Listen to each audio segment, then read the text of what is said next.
As the Winter Olympics get underway in Milan, well, the perception of the United States on the world stage has never been more discouraging or disturbing.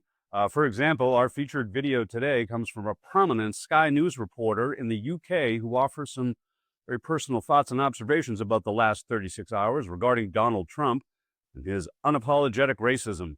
Welcome to Occupy Democrats. Please hit that subscribe button if you are done getting played by Team Trump.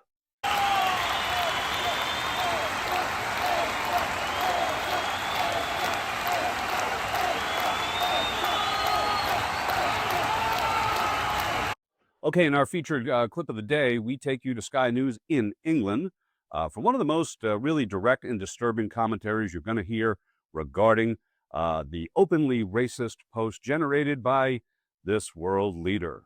No, I didn't make a mistake. I mean, I look at a lot of thousands of things, and I looked at the beginning of it. It was fine.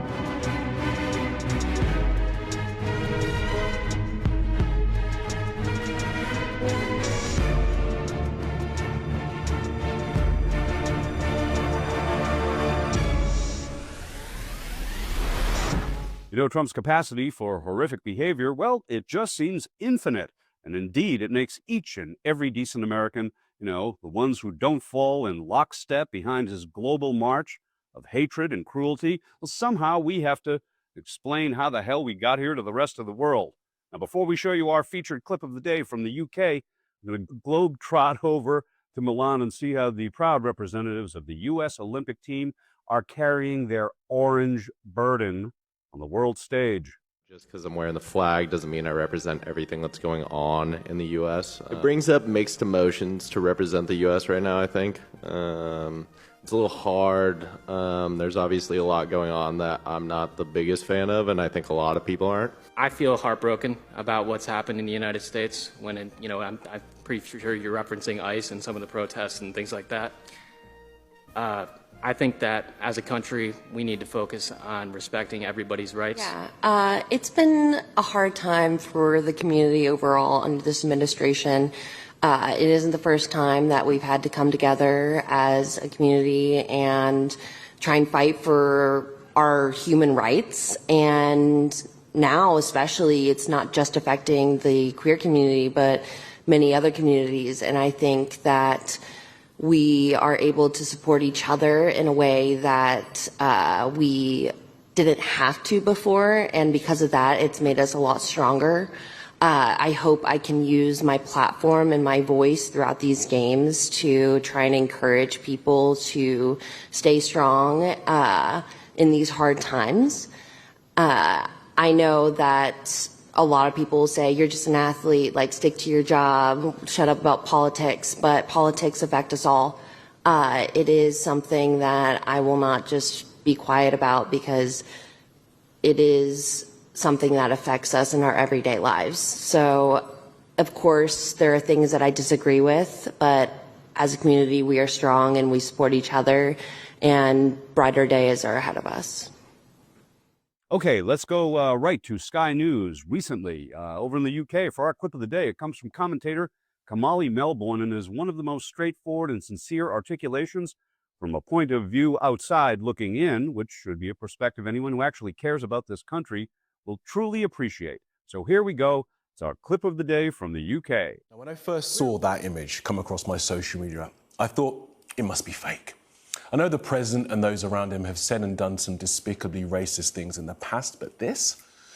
Now, prior to being in office, Trump and his father, Fred, were sued by the US Department of Justice in the 1970s for refusing to rent apartments to black tenants. He then, in the 80s, led calls for the death penalty for 5 young black men who became known as the Central Park Five, who were wrongly convicted of a brutal rape. And even when it became clear that they were innocent, he continued to claim they were guilty. And, of course, he was the one who led the racist conspiracy theory that Barack Obama was not a legitimate president because, as Trump loudly and wrongly claimed, Obama wasn't born in the US. That became known as the birther conspiracy. But even with that history, and there are more examples, more recent ones too, I still could not really believe what I was seeing when that image came across my timeline. Never did I think I'd see a sitting president of the United States posting a video containing such an overt, unquestionably racist image. Now, the argument made by some that this video, when played in full, isn't racist is laughable in its naivety and offensive in the assumption it makes about the audience that saw it. Its creator made a decision to depict the Obamas as apes. Its poster made a decision to share it on his platform. Now, not that this should need explaining, but the dehumanization of black people in this way is a trope dating back hundreds of years. It's something which had for many years been confined to the dustbin of history while still very much a part of the vocabulary of white supremacists.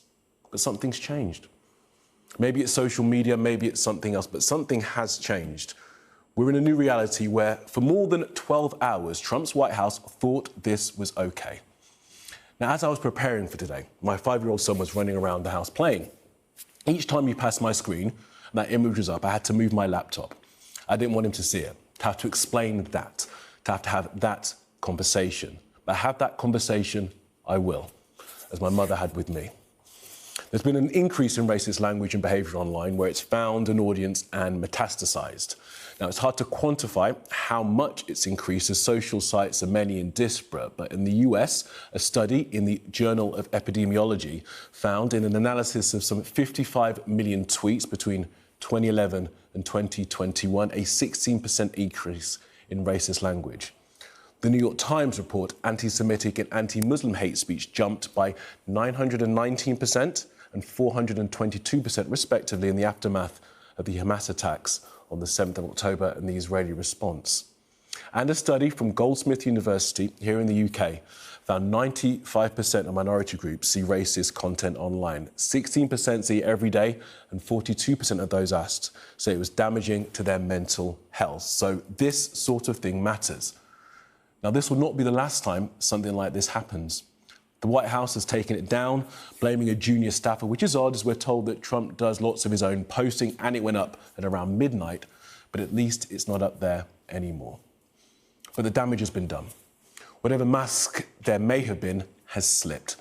The test for all of us now comes in how we respond the next time it happens. Clearly, juxtaposition is the challenge moving ahead for this country, because 40% of voters seem to prefer this in a world that keeps on pushing me around, gonna stand my ground. over this. Michelle Obama's walking, we can't let her go. She's a classy lady, we just love her so. We got Michelle Obama at the happy place. We got Michelle Obama at the happy place. Well, no accounting for taste, but please like, share, and do take care. And most of all, please also remember what it really means to be strong. They say, well, he's not serious. He's not. Everything a president says is serious. Everything that somebody who's aspiring to office is listened to. Real strength's working hard. Real strength's carrying a heavy load without complaining. Real strength is about taking responsibility for your actions. Real strength is telling the truth even when it's inconvenient. Real strength is about helping those who have less or need some help. Standing up for those who can't always stand up for themselves. That's what we should want in our sons and our daughters. That's what I want to see in the President of the United States.